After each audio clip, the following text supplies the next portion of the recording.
In this video, we will take you on a journey to explore the mysteries that lie beneath the hull of the A380.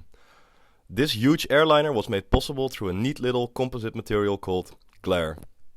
Glaire, or glass reinforced aluminum, is a composite material that consists out of layers of aluminum with a thickness of 0.3 to 0.4 millimeters. These aluminum layers are stacked alternately with layers of glass fiber and are bonded together with an adhesive. The main advantages over conventional aluminum are a lot more resistance to fatigue, better damage tolerance, better corrosion resistance, better fire resistance, and a lower specific weight. It was accidentally discovered by Norman de Bruyn that two pieces of metal could be bonded together with a kind of polymer while testing adhesive to bond wood. This connection was strong beyond expectations. The term serendipity is therefore applicable for this event. It is the occurrence and development of events by chance in a happy or beneficial way. Rob Schliekelman, an alumnus of the TU Delft, was a big supporter of bonding metal plates together. He introduced the concept to his superiors at Fokker. Initially, Fokker was not thrilled about the metal laminates and their attention kept fading over time. However, with a lot of persistence from Schliekelman and by talking to TU Delft professors, finally, funds and testing of the technique continued. After a few years, Arall started to show more promise with the addition of fibers in the adhesives. The development became increasingly expensive, however, which meant multiple partners had to be introduced into the research project. AXO was brought in for funding and fibers. Alcoa was brought in for aluminum. 3M was brought in to supply the adhesives and the prepregs, and to share knowledge about those things. After some years of development, which ended in the first conference on Arall, which took place in the US, things suddenly looked a lot less positive for Arall. Although the conference was a success, during research on the application of Arall in fuselages, it was found that fiber failure took place near fatigue cracks, which would stop the process of slowing fatigue cracks down.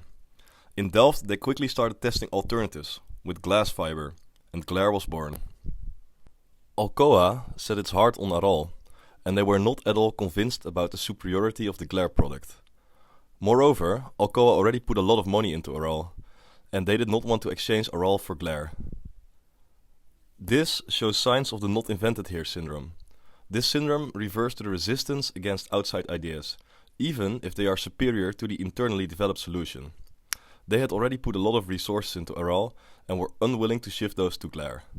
A fuselage study for the Airbus A320 showed that our glass Arall, as glaire was still called in these days, led to a 25.9% weight reduction for $280 per kilogram saved weight. This was very promising compared to the disappointing study on Arall fuselages. Even though the aramid fibers seemed superior on paper, this can be seen as a part-whole relationship. Micrologic often creates macro nonsense. In theory and on paper, several choices seem to be the right choices. However, combined and in practice, it turned out to be less successful than expected. As Alcoa was not at all convinced about the superiority of the glaire product, the patent for Arall was moved to Alcoa, and AXO and the TU Delft started pursuing glaire instead. Eventually, as glaire turned out to be a far superior product over Arall, Alcoa was brought to their knees, and they formed a joint venture after all, called the Structural Laminate Company. After a while, however, it was found that glaire had potential to be used in fuselages. This, coupled with a change in management at Alcoa, led them to framing glaire as a threat to their profitable aluminum business. They slowly started pulling out resources and were actively discouraging aircraft manufacturers from using glaire. In this case, the dominant logic of Alcoa beat out their need for innovation. Their dominant logic was, we do aluminum and we profit from aluminum. The new materials were suddenly seen as a threat to this business, meaning the dominant logic dictated the decision to pull out of glaire. This meant that they chose to exploit their existing businesses over exploring new possibilities, and they are thus not an ambidextrous organization. Finally, this is also a case of path dependence, aluminum has always been their business, leading to organizational inertia, being unable to adopt the new innovations. In 1988, French aircraft manufacturer Airbus got wind of the material and became interested in its potential applications. At the end of the 90s, there were only two major players left in the aircraft manufacturing business, Boeing and Airbus. Airbus started a study on the largest passenger aircraft ever built. This aircraft meant that they would have to give new materials like glare a chance. While this led to renewed interest and funding for the research, it also had some negative implications for the knowledge sharing that was done before. Airbus did not want to invest in research that its competitors could copy, so they started closely guarding the knowledge and rights to glare. Firstly, the term absorptive capacity is applicable. This is shown by Airbus, as they came across the research on FML and were able to quickly adapt, see the potential of the technology and integrate it into their designs.